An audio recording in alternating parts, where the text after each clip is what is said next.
Estamos aqui no canal L Maranhão 100 e bateremos um papo agora com o Luiz Fernando, que é o representante dos 17 municípios do Comitê da Bacia Hidrográfica da Baía de Guanabara, e ele vai falar um pouquinho pra gente como é que é a perspectiva dele para 2013, 2014, a partir do momento que houve agora uma nova eleição nesse biênio, enfim, o que nós, cidadãos do estado do Rio de Janeiro, podemos esperar desse comitê gestor.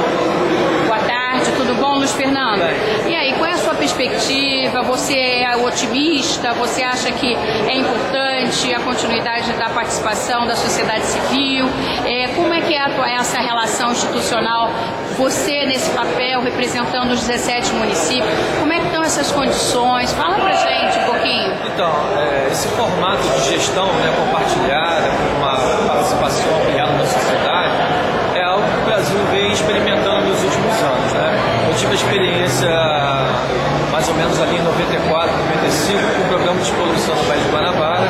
Naquela ocasião eu já frequentava as reuniões representando o município do Guapimirim.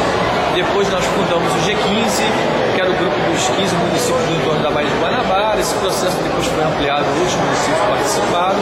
O que a gente observa nesse processo, né, ele é lento, né, ele tem os seus pontos altos, os seus pontos baixos, mas de qualquer forma o exercício dessa atividade de gestão compartilhada, principalmente para a questão de hidrográfica, né, de água, enfim, que acaba envolvendo toda a atividade humana, né,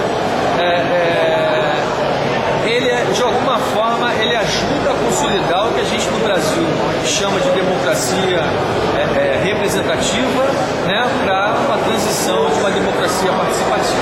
Né? É um exercício difícil, muitas vezes é cansativo, às vezes o volume de atividades que a gente se envolve nem sempre chega lá onde a gente queria, mas eu acho que o saldo sempre é bastante positivo. Na verdade, nós estamos aprendendo a fazer isso. Se é difícil muitas vezes você ter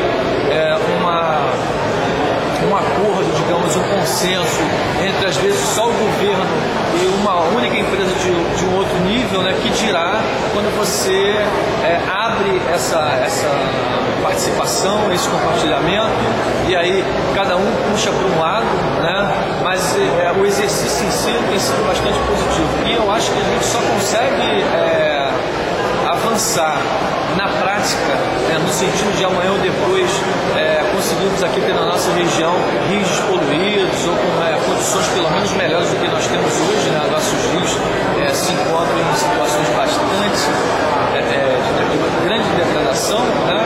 Eu acho que é possível que com esse processo a gente consiga ao longo do tempo conquistas maiores. Isso envolve pessoas que há anos atrás sequer participavam de nada, né? Então a participação é algo novo nesse nosso país, né? Temos um problema sério da falta de conhecimento, né? A falta de conhecimento de modo geral. Estudamos pouco essas coisas. Quando você está participando dos fóruns, dos encontros, dos eventos, as pessoas também estão aprendendo sobre hidrologia, hidrografia, sobre gestão participativa. Enfim, é um processo de aprendizagem geral, né? Muitas vezes para agentes públicos, mas também para a comunidade como um todo. Eu tive a oportunidade de visitar Caxambu, eu tive também em Lambari, em algumas cidades vizinhas do sul de Minas.